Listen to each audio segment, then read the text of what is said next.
जी मित्रों नमस्कार। लक्ष्य जीएस क्रैकर और यूपीपीएससी लक्ष्य में सारे मित्रों का बहुत बहुत स्वागत है। जैसा कि आपको पता है कि इस समय पर लगातार जो है पेपर आपके लगे हुए हैं और आपके टेस्ट लगातार चल रहे हैं।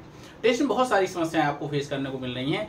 आपने जितना पढ़ा हुआ है वो रिकॉल नहीं होता है, क्वेश्चन पढ़ा हुआ गलत हो जाता है ना। अब इतने कम समय में कैसे रिवीजन करें, इतने कम समय में क्या हमारी प्लानिंग होनी चाहिए जिससे हमें कमीशन की तरफ पूछे गए क्वेश्चन बहुत अच्छे से हो जाए। ये सारी समस्याएं इस समय आ रही हैं और आज हम लोग इसी पॉइंट पर डिस्कस करने वाले हैं। ये पूरा वीडियो एकदम शानदार है और आप इसको पूरा देखिएगा। आप देखिएगा कि जब आप इस पूरा वीडियो को देख लेंगे तो आज से आपको आपके नंबर टेस्ट में और बढ़ जाएंगे और अपने रिवीजन का तरीका भी आप बदल देंगे और पढ़ने का तरीका भी बदल देंगे। बस एक चीज ध्यान रखिएगा, जो हम इसमें बताएंगे उस तरह से आप काम कर लेंगे तो 100% गारंटी है आप मेंस जरूर देंगे, ठीक है ना। अभी प्री आपके एग्जाम लगे हुए हैं, मेंस के बाद फाइनल सिलेक्शन होगा कि नहीं होगा ये तो मेंस में लिखने के आधार पर आपको डिसाइड होगा।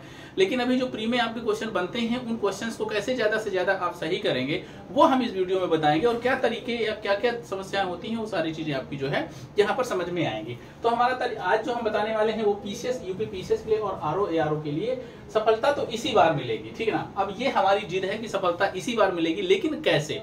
चलिए हम लोग इसी बात की बात करते हैं कि सफलता कैसे मिलेगी। और सबसे बड़ी जो समस्या आती है वो आती है, क्या है समस्या, पढ़ते हैं याद नहीं होता है, एक समस्या है। दूसरा है प्रश्न पढ़ने के बाद भी गलत हो जाते हैं, पढ़ने के बाद भी कंफ्यूजन बनी रहती है ना। ये सारी समस्याएं हैं। पढ़ने का सही तरीका क्या होना चाहिए और कितने घंटे पढ़ने से सिलेक्शन होगा, और साथ में जो आता है कि अब इतने कम समय में कैसे पढ़ें कि सिलेक्शन हो जाए। मुझे लगता है ये इतने क्वेश्चंस तो आपके दिमाग में चलते ही रहते हैं क्योंकि इस समय पर टाइम आप ज्यादा दे रहे हैं और जब टाइम ज्यादा दे रहे हैं और टेस्ट देते हैं नंबर कम आता है तो आप डिमोटिवेट हो जाते हैं। आपको लगता है कि यार इतना पढ़ता हूँ सिलेक्शन मतलब नंबर मेरे कम क्यों आ रहे हैं, ठीक है ना। मैं पढ़ता हूं तो क्वेश्चन गलत क्यों हो जा रहा है ना, पढ़ने के बाद भी क्वेश्चन गलत हो जा रहा है। पढ़ा हुआ है, क्वेश्चन आया तो कंफ्यूजन में आप उसको सोच नहीं पाते हैं कि इसका ये भी होगा। अच्छा, ये सारी समस्याओं की जड़ एक ही है। आज हम लोग इस वीडियो में पूरा का पूरा डिस्कस करेंगे। सबसे पहले मैं 2024 का 11 फरवरी का जो टेस्ट हुआ था, आपका पेपर हुआ था, उस क्वेश्चन को मैंने यहाँ पर पहले डिस्प्ले किया, पहले मैंने लगाया है। अभी देखिएगा, इनको देख लीजिए, उसके बाद में फिर हम लोग क्या करेंगे कि इनके तरीके निकालेंगे कि क्या तरीका होना चाहिए कि आपको अच्छे नंबर इस पेपर में आने वाले पेपर में मिल सके। देखिए एक क्वेश्चन है, मिरात सिकंदरी पुस्तक के संदर्भ में कौन सा कथन सत्य है। इसमें गुजरात के सुल्तान महमूद गेड़ा के राज्य का सुख समृद्धि का वर्णन है। इसमें व्यापारिक मार्गों की सुरक्षा का उचित प्रबंधन का वर्णन है। आप समझिए ये क्वेश्चन आया, जब आया तो आप इमेजिन करिए कि क्या इस क्वेश्चन को इस लेवल पे आपने पढ़ा था। महमूद बेगड़ा गुजरात का सुल्तान था, है ना, क्षेत्रीय राजा जब डिवाइड हुए उस समय पर ये था। तो क्या आपने इसके इतिहास को अच्छे से पढ़ा था, और अगर पढ़ा था तो मिरात सिकंदरी याद है कि नहीं। आप कहेंगे सर पढ़ा तो सब था लेकिन गुजरात वाला छोड़ दिया था। गुजरात, पंजाब, हैदराबाद, निजाम और मराठा ये थोड़े से कम पढ़े थे। क्वेश्चन वहीं से बना है। दूसरा क्वेश्चन देख लीजिए, तो अब आपको ये सेक्शन जो है ना उसको हाईलाइट करना पड़ेगा, ठीक है ना। अभी मैं आपको पूरा तरीका बताऊंगा। उसके बाद में निम्नलिखित अधिनियमों को उनके कालक्रमानुसार सजाइए। अब ये जो अधिनियम है, जो काम हुए हैं भारत में, वो अधिनियम को कालक्रमेण सजाना है आपको। ये क्वेश्चन भी पिछले साल आया था। पिछले साल क्या, फरवरी में जब समीक्षा अधिकारी फरवरी का पेपर हुआ था तो उसमें पेपर ये उसी के पेपर क्वेश्चन है हिस्ट्री के। लेखी अधिनियम, बंगाल टेनेंसी अधिनियम, आयोग की सहमति अधिनियम, भारतीय विश्वविद्यालय अधिनियम। आप समझिएगा कि ये बहुत कम पढ़े लिखे होंगे, मतलब आपने बहुत कम इनको जो है ध्यान दिया होगा, पढ़ा भी होगा, बहुत सरसरी निगाह से आगे बढ़ गए होंगे। लेकिन आप समझिए कितने डीप में जाकर के इसका सन पूछा हुआ है। मैंने अभी कल ही डिस्कस किया था विश्वविद्यालय जो अधिनियम है या विश्वविद्यालय अनुदान आयोग है कब लागू किया गया। तो आपको मैंने बताया था कि जो है लॉर्ड विलियम बेंटिक के समय बंगाल विभाजन से 1904 में इसका ये अधिनियम आया था ना, 1904 या 5 में, है ना, या 5 लिखा लेकिन 1904 पे था। तो अब इनके सबके अधिनियम आपको पता होना चाहिए, सबका आपको जो है पता होना चाहिए कि आखिर ये है क्या। उसके बाद में आप देखिए जो है लॉर्ड कर्जन के संदर्भ में कौन सा कथन सत्य है। अंग्रेजी साम्राज्य को ग्रेनाइट की चट्टान पर स्थापित करना, अंग्रेजी साम्राज्य को ग्रेनाइट की चट्टान पर स्थापित करना और कलकत्ता निगम अधिनियम की घोषणा करना। अब लॉर्ड कर्जन के बारे में पूछा गया है। अब क्या ये लॉर्ड कर्जन आपने पढ़ा, लेकिन क्या कर्जन को इतना डीप में पढ़ा कि कर्जन ने कौन कौन से काम किए थे, आपको याद है। अगर नहीं याद है तो कंफ्यूजन तो होगा ना, स्वाभाविक ही कंफ्यूजन होना। उसके बाद में साइमन कमीशन के संदर्भ में क्वेश्चन पूछा गया है कि इसने दो बार भारत का दौरा किया है। अब साइमन कमीशन तो आया, साइमन कमीशन गो बैक के नारे लगे। साइमन कमीशन के विरोध में ढेर सारे जो है दुर्घटनाएं भी हुई, लेकिन साइमन क्या 2 बार आया था? अगर आया था तो कब कब आया था याद होना चाहिए। पहला दूसरा दौरा 11 अक्टूबर 29 से और 13 अप्रैल 1930 तक था। अब ये आपको पता होना चाहिए। साथ में मैं आपको और बता दूं कि देखिए, अब यहाँ पर गुप्तकालीन प्रशासनिक व्यवस्था से पूछा गया, भुक्ति, विषय, वीथी और ग्राम। अगर गुप्तकालीन व्यवस्था से, प्रशासनिक व्यवस्था से पूछा गया तो क्या गारंटी है कि अगली बार मौर्य प्रशासन से ना आ जाए क्वेश्चन, अगली बार जो है मुगल प्रशासन से ना आए क्वेश्चन। तो आपको सारे के सारे ये जो मुगल कालीन या सल्तनत कालीन या गुप्त कालीन या मौर्य कालीन प्रशासनिक व्यवस्था है, इस पे भी आपको मतलब फोकस करना ही करना है। तो इनको मैं दिखाने का मकसद सिर्फ ये है इन क्वेश्चंस को कि देखिए यहां से क्वेश्चन बने थे और ये क्वेश्चन वाकई में कठिन लग रहे थे, वाकई में क्वेश्चन कठिन लग रहे थे। अगर इस तरह के क्वेश्चन आएगा तो ये हल्का फुल्का पढ़ने के साथ ही सिलेक्शन नहीं होगा। ध्यान रखना, अगर इन क्वेश्चंस को आने का मतलब है कि अगर इस तरह से क्वेश्चन आएंगे तो जो अभी साथी हमारे साथ नए जुड़े हुए हैं और जो अभी सिर्फ बाबर को पढ़े हैं, बाबर की प्रशासनिक व्यवस्था नहीं पढ़े, पूरा सल्तनत पढ़ गए हैं, सल्तनत के बाद में उसके क्षेत्रीय राज्यों को साथ में संबंध क्या थे उनको नहीं पढ़े, तो पक्का ये वाले क्वेश्चन गलत हो जाएंगे। और आप समझ सकते हैं कि ये क्वेश्चन बहुत हल्के नहीं थे। तो इससे एक अंदाजा लग जाएगा कि अच्छा मेरी कमी कहाँ है। आप इनको देखिए, मतलब पूरे पिछले पेपर का मूल्यांकन करिए और पिछले पेपर का मूल्यांकन करने के बाद क्वेश्चन पढ़ के निकल नहीं जाना है। क्वेश्चन पढ़ के जाना है किसमें? गुजरात के सुल्तान महमूद गिरवड़ा। तो अब गुजरात के सुल्तानों को आपको पढ़ना पड़ेगा, ठीक ना। आज हम लोग इसी पे चर्चा करेंगे कि आखिर ये इस समस्या को कैसे निजात मिलेगी। तो सबसे पहली बात ये है कि आपके पास में ये चार्ट होना चाहिए कि जो आप पेपर देने जा रहे हैं, पेपर का पैटर्न क्या है और पेपर में पूछे जाने वाले सवाल किस तरह से पूछे जाते हैं। 2023 में क्वेश्चन इस तरह से बना था कि भारतीय इतिहास के 21 क्वेश्चन थे, भूगोल के 18 क्वेश्चन थे, उत्तर प्रदेश के 15 क्वेश्चन थे, सामान्य विज्ञान के 14 क्वेश्चन थे, तर्क शक्ति के लगभग 13 क्वेश्चन थे, अर्थव्यवस्था के 9 क्वेश्चन थे, राज्य व्यवस्था के 10 क्वेश्चन थे, पर्यावरण पारिस्थितिकी के 7 थे और जनगणना के 5 थे और कृषि वाणिज्य के 5 थे। अब देखिए ये सारा का सारा, इसमें करंट अफेयर्स नहीं है क्योंकि करंट अफेयर्स के लिए मैं आपको जो है अलग से एक वीडियो बनाने वाला हूं। तो करंट अफेयर्स के सर्वाधिक क्वेश्चन थे, मतलब आप कहेंगे तो इसके ऊपर जितने भी बचे हुए हैं क्वेश्चन को काउंट कर लीजिए, जितने बचे हुए हैं वो सारे के सारे करंट अफेयर्स हैं। तो करंट अफेयर्स में मुझे वीडियो अलग से देना है, इसलिए मैंने इसमें करंट अफेयर्स शामिल नहीं किया है। अब देखिएगा, भारतीय इतिहास में 21 क्वेश्चन आपके आएंगे, लेकिन आपको भारतीय इतिहास को पढ़ना कैसे? भारतीय भूगोल के 18 क्वेश्चन आएंगे, अब आपको पढ़ना कैसे? आपने खूब पढ़ लिया, पूरा पढ़ लिया, मेरे साथ में आप साल भर से लगे हो, 6 महीने से लगे हो, सारे वीडियो आपने देख लिए, सारे टीचरों के लेक्चर देख लिए, लेकिन अब आपको कैसे तैयारी करनी है ये कम समय में। तो आप एक काम करिए, आप एक जो है नोट्स लीजिए और नोट्स पहले आप सीधे सीधे आप लिखिए इतिहास। अगर आपको इतिहास में सर्वाधिक नंबर लेना है तो ये काम थोड़ा सा करना पड़ेगा और ये मुश्किल से 1 दिन के अंदर काम हो जाएगा। आपने डाला इतिहास, ठीक है ना।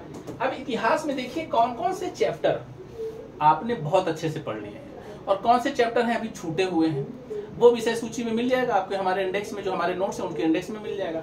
अब जो सेक्शन छूटा हुआ है उसको यहाँ पर लिख लीजिएगा। मान लीजिए आपने प्राचीन इतिहास पढ़ा और प्राचीन इतिहास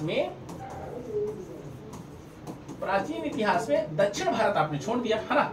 तो यहाँ पर आप दक्षिण भारत लिख दीजिए, दक्षिण भारत का इतिहास। अब क्या करना है, ये जो दक्षिण भारत का इतिहास है, अब जब ये वाला पूरा काम कर लेंगे तो दक्षिण भारत के इतिहास को ही उठा करके 2 बार पढ़ डालना है। अगर यहां से क्वेश्चन आया तो फिर आपका कठिन नहीं लगेगा और हो जाएगा। जो मान लीजिए कि आपने कहा कि सर मौर्य से भी आया हुआ है, मेरे को समझ में नहीं आया है, तो अब मौर्य साम्राज्य से जो क्वेश्चन आया है वो कठिन टाइप का होगा ना, बहुत ही कठिन होगा, जो आपको समझ में नहीं आया वो इतना पढ़ने के बाद में। अगर आपको मौर्य साम्राज्य अब कठिन नहीं लग रहा है तो आपको इन चैप्टर की तलाश करनी है कि आखिर कौन से चैप्टर हैं जिनमें हमें फोकस करना है। पहली बात तो ये कि एक मैं आपको यहाँ पर जो है चार्ट दिखाना चाहूंगा कि इस तरीके से आप सबसे पहले सब्जेक्ट का एक वो निकालिए कि जो सब्जेक्ट आपके पास में हैं, जिनसे क्वेश्चन बन सकते हैं, उनको आप पहले देखिए कि यहाँ पर सबसे ज्यादा इंपॉर्टेंट क्या है। भारत का इतिहास स्रोत से एक क्वेश्चन बनता है। क्या आपने भारतीय प्राचीन इतिहास के स्रोत आपने समझे हैं? ताम्रपाषाण काल हो गया, है ना। ताम्रपाषाण काल में आपको पता ही है कि इसके पहले के जो है 3 फेज वो आते हैं पाषाण काल के, पाषाण काल आएगा और उसके बाद में फिर ताम्रपाषाण काल आएगा, ठीक है। फिर सिंधु सभ्यता आएगी। अब आपने सिंधु सभ्यता बहुत अच्छे से पढ़ ली है। क्या सिंधु सभ्यता की सामाजिक व्यवस्था पढ़ी है? ठीक ना, सामाजिक व्यवस्था, धार्मिक व्यवस्था, ठीक ना। आपने सिर्फ ये देख लिया कि सिंधु सभ्यता से ये स्थल, ये स्थल, ये स्थल, ये स्थल खोजे गए हैं, यहाँ से ये हथियार मिले हैं, ये औजार मिले हैं, ये तरीके की वस्तुएं मिली हैं, और ये किस नदी के किनारे है। सिर्फ अगर इतना आपने जान लिया है तो पर्याप्त नहीं, ठीक ना। जिस तरह का पेपर का स्टैंडर्ड समय चेंज हो रहा है, आपने सिंधु सभ्यता पढ़ ली है, लेकिन सिंधु सभ्यता के समाज को भी पढ़ना है, ठीक ना, समाज पढ़ना है, धर्म पढ़ना है, ठीक ना, अर्थव्यवस्था पढ़नी है। अब कहेंगे सर ये सब कहाँ मिलेगा, ठीक ना। यही जो साक्ष्य मिले हुए हैं यहाँ से, इन्हीं साक्ष्यों से निकल करके ये पूरा का पूरा समाज को, मतलब समाज को आकलन किया गया कि यहाँ का समाज किस प्रकार का था, यहाँ की राज व्यवस्था कैसी थी, यहाँ धार्मिक व्यवस्था कैसी थी, इसी से निकल के आ गया है, ठीक है। तो यहाँ से जो बनने वाला क्वेश्चन है वो भी आपका सही हो जाएगा। तो आपने पहले देख लिया कि हमारे पास में क्या हमने नहीं पढ़ा। अब जैसे मान लो बौद्ध और जैन तक पढ़ा हुआ है, लेकिन भागवत और शैव धर्म छूट गया है। अब इसको पहले टिक कर लीजिए कि इसको मुझे पढ़ना है। 16 महाजनपद बहुत अच्छे से तैयार है, मगध का उत्कर्ष बहुत अच्छे से तैयार है, प्राचीन भारत में विदेशी आक्रमण, इनका एक क्रम बनाइए और इनको उठा करके नोट कर लीजिए। अब इससे क्या हो जाएगा कि जो क्वेश्चन में सबसे ज्यादा आपको दिक्कत हो रही वो आपके जो है तैयार हो जाएंगे। उसी तरीके से आपको जो है संगम काल थोड़ा सा कठिन लगता है, संगम काल उठा लीजिए। गुप्त काल, पूर्व मध्यकाल, प्राचीन भारत में सामाजिक संरचना में परिवर्तन, पूर्व मध्यकालीन, है ना। अब देखो यहाँ से पूर्व मध्यकालीन से क्वेश्चन कई बनते हैं। आपने ये आपका तैयार है, गुप्त तैयार है, गुप्तोत्तर तैयार है, मौर्य तैयार है, मौर्योत्तर तैयार है। आपने संगम देख लिया, संगम को अलग से पढ़ना है, शैव और वैष्णव भी देख लिया, इसको भी पढ़ना है। और ये इनको आपको टिक कर लेना है कि अच्छा यहाँ से मेरे क्वेश्चन गलत हो जाते हैं या यहाँ पर मैं समझ नहीं पाता हूँ, तो इनको आप टिक करके इनको पुनः पढ़ सकते हैं। अपने नोट्स बनाइए, नोट्स में इसको शामिल कर लीजिए। उसके बाद आपके पास, और देखिए मेरा कहने का मकसद ये है कि कम से कम आपके पास में सिलेबस तो होना चाहिए ना, इन सबका सब्जेक्ट का सिलेबस की जानकारी होनी चाहिए। जब सिलेबस की जानकारी होगी कि इसमें ये चैप्टर हैं, तो आप इनको भी बहुत अच्छे से पढ़ेंगे। उसी तरीके से मैं आपसे बोलूं कि भाई चलो ठीक है, आपने प्राचीन इतिहास देख लिया, अब अगर आपको करना है तो यहाँ पर आप मध्यकालीन इतिहास देखिए। अरबों एवं तुर्कों का आक्रमण जाहिर बात है पढ़ना ही पड़ेगा, मुगल वंश और मामलुक वंश पढ़ना ही पड़ेगा, खिलजी तुगलक। अब ये आपने सब पढ़ लिया, लेकिन सबकी अगर आप देखेंगे सैन्य व्यवस्था सबकी अलग थी, सामाजिक व्यवस्था बहुत ज्यादा नहीं थी, धार्मिक व्यवस्था यहाँ बहुत ज्यादा पढ़ने की नहीं थी, लेकिन राजस्व व्यवस्था पढ़नी पड़ेगी। तो जो फोकस वाले हैं, जहां से क्वेश्चन मैंने पेपर दिया, पेपर एनालिसिस करिए, और पेपर एनालिसिस में जो क्वेश्चन आपको लगता है कि हाँ ये इतने डीप में पूछ रहे हैं, तो यहाँ से आप इसको तैयार कर लीजिए। फिर विजयनगर साम्राज्य बहुत इंपॉर्टेंट होता है, यहाँ से क्वेश्चन आते हैं, गलत हो जाते हैं, इसको पढ़ना है, और मराठा साम्राज्य पढ़ना, ठीक है ना। अब अगर आधुनिक भारत के इतिहास की बात करते हैं, सेम वही कंडीशन इन सारे सब्जेक्ट में लाना है। मतलब अगर आप सारे सब्जेक्ट की बात करते हैं तो सारे सब्जेक्ट का मतलब क्या है कि जो है चाहे वो इतिहास हो, चाहे वो भूगोल हो, चाहे वो उत्तर प्रदेश विशेष हो, इन सब में यही प्रक्रिया अपनानी है, ठीक ना। अगर आपने ये प्रक्रिया अपना ली कि कौन सा, जैसे जन आंदोलन है, अब ये 57 से लेकर के 58 तक, मतलब 1757 से 1858 तक का जन आंदोलन पढ़ना है।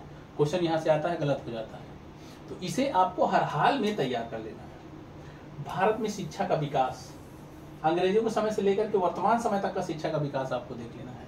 तो इस तरह के टॉपिक आप कम से कम इतिहास में कम से कम 10-12 टॉपिक निकाल लेंगे। इसी तरह से भूगोल में भी कम से कम 2 से 3 टॉपिक निकाल लेंगे, है ना। उत्तर प्रदेश में भी कम से कम 3 से 4 टॉपिक हो जाएंगे।